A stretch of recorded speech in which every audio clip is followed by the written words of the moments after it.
L'histoire que je vais te conter aujourd'hui s'est déroulée en 1922. Si j'ai choisi de te partager cette histoire vraie, c'est que bien qu'elle ait inspiré une terrifiante légende urbaine, elle reste encore aujourd'hui l'une des affaires non classées les plus horribles qu'ait vécu l'Allemagne depuis plus de 100 ans.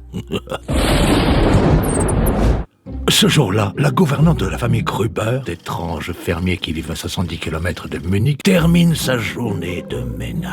Voilà quelques jours qu'elle travaille pour eux. Et bien qu'elle ait hésité à accepter ce travail en raison de la mauvaise réputation du père, nous sommes en 1922 et le travail est très rare en Allemagne, surtout en hiver. Et alors qu'elle entre dans la cuisine pour vider son seau d'eau, entend une étrange voix venant du couloir. Intriguée et se demandant si c'est pas la petite fille qui lui fait une blague, cette petite morveuse, elle pose son seau, marche dans le couloir et monte à l'étage. Y a quelqu'un ? Ne voyant personne, elle traverse le couloir jusqu'à la fenêtre qui donne sur la cour. Elle ouvre le rideau et voit toute la famille qui charge des légumes et des fromages dans la charrette pour se rendre au marché du village pour les vendre. Andrea Gruber, le père de famille, range les marchandises accompagné de sa femme, Casilia. Et Victoria, leur fille, tient son bébé dans les mains et regarde sa fille, la petite morveuse, qui fabrique un énorme bonhomme de neige en chantant une souris verte en allemand.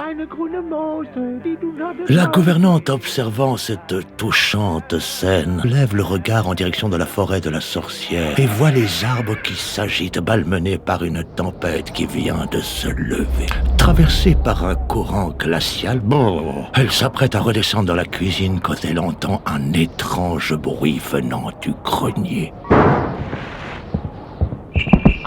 Intriguée, elle attrape une lampe à pétrole et monte les escaliers, ouvre la porte et éclaire ce lugubre sous-toit. La pièce est immense, encombrée d'effrayants objets. Elle la traverse en éclairant chaque recoin, mais ne voyant personne, revient vers l'escalier et s'apprêtant à descendre, entend un nouveau grincement.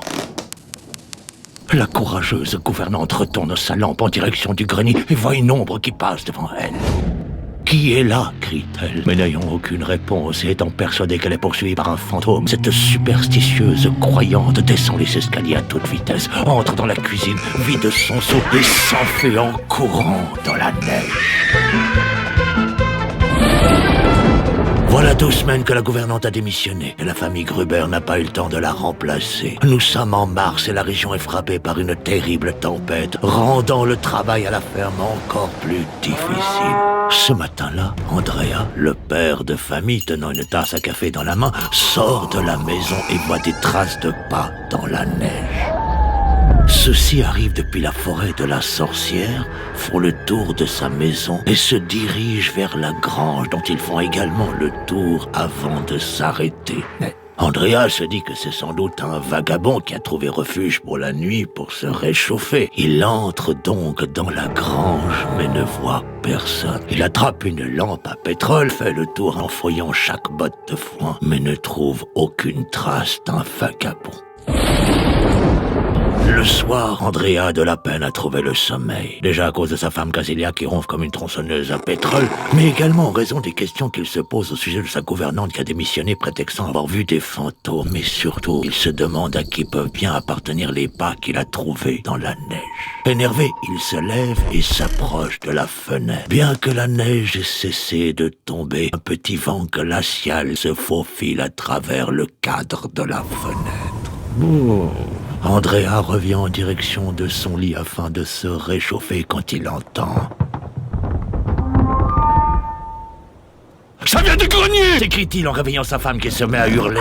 Puis il attrape son fusil et monte jusqu'au grenier. Il ouvre la porte et pointe son canon. « Qui est là ? Montrez-vous ! Je vous préviens, j'ai un fusil !» Mais n'ayant aucune réponse, il attrape la lampe à pétrole que lui tend sa femme. « Tiens, Chouki !» Et fouille intégralement le grenier en bougeant chaque objet, mais ne trouve personne.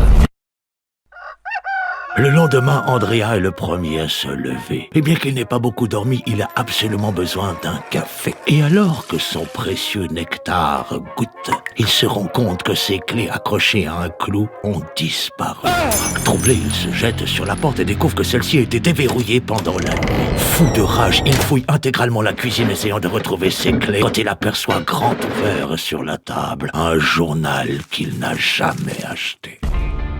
La famille réunie dans la cuisine est effrayée. Bien qu'aucun d'eux n'ait pris les clés ni même acheté le journal qui se trouve sur la table, ils décident d'enquêter sur ce mystère. Et après avoir ouvert la porte, découvrent des pas dans la neige qui en partent et se dirigent en direction de la cabane à outils. Ils marchent tous en direction de celle-ci et s'aperçoivent que la porte a été fracturée mais pas ouverte. Ils remarquent également que les pas en repartent et disparaissent dans la forêt de la sorcière. Andrea, sur sa charrette en direction du village pour récupérer la nouvelle gouvernante Maria Baumgartner qui arrive par le train, se dit, ayant un peu de temps, qu'il irait bien raconter son histoire à ses potes qui traînent au commerce du village, le Heidi Glouglou Bar. Mais ses amis ne le prenant pas au sérieux, il décide de ne pas raconter son histoire à la police. Et après avoir récupéré la gouvernante, quitte le village au volant de sa charrette. 4 jours plus tard, les villageois sont inquiets. Cela fait 4 jours qu'ils n'ont pas vu la famille Gruber vendre leurs produits. 4 jours que la gamine n'est pas allée à l'école. Et 4 jours qu'ils ne les ont pas vus relever leur courrier. Les villageois décident donc de se rendre à la ferme pour prendre de leurs nouvelles. Mais arrivés sur place, ils découvrent que la maison est inhabitée. Tous les volets sont clos. Aucun bruit ne se fait entendre excepté celui d'un chien qui hurle à la mort. Il se dirige en direction de la grange d'où viennent les cris et ouvre la porte. Le chien, attaché de l'autre côté de la grange, se met à couiner. Les villageois s'approchent de lui en essayant de comprendre ce qui se passe. Et alors que l'un d'eux réussit à allumer une lampe à pétrole, tous baissent les yeux en direction du sol et découvrent dans la paille 4 corps massacrés avec une pioche, gisant dans une énorme mare de sang. Andrea, le père de famille, sa femme, sa fille et sa petite-fille, la morveuse, gisent au sol devant les yeux effrayés des villageois. Un long silence rythmé par le bruit des mouches qui se régalent se fait sentir quand subitement un villageois crie « Le bébé !» Ceux-ci se regardent, puis courent en direction de la maison. Ils enfoncent la porte et découvrent que tout est sans dessus-dessous. « En haut !» crie un villageois. Tous montent les escaliers et arrivés en haut, aperçoivent le landau dans la chambre au bout du couloir. « Il est là !» chuchote un villageois. Mais aucun bruit ne sort de la chambre. Les villageois, retenant leur respiration, s'approchent et en se penchant découvrent que le bébé a lui aussi été massacré avec une pioche dans son landau.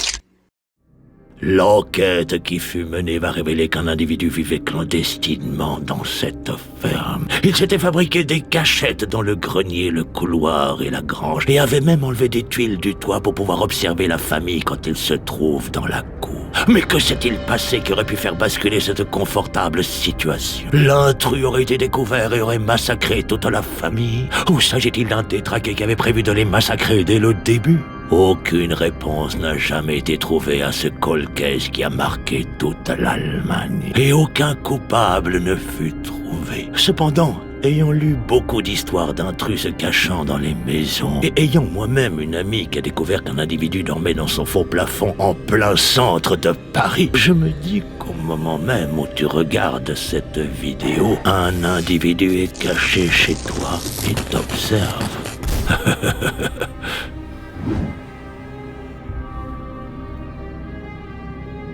Des histoires d'angoisse, des douleurs glacées.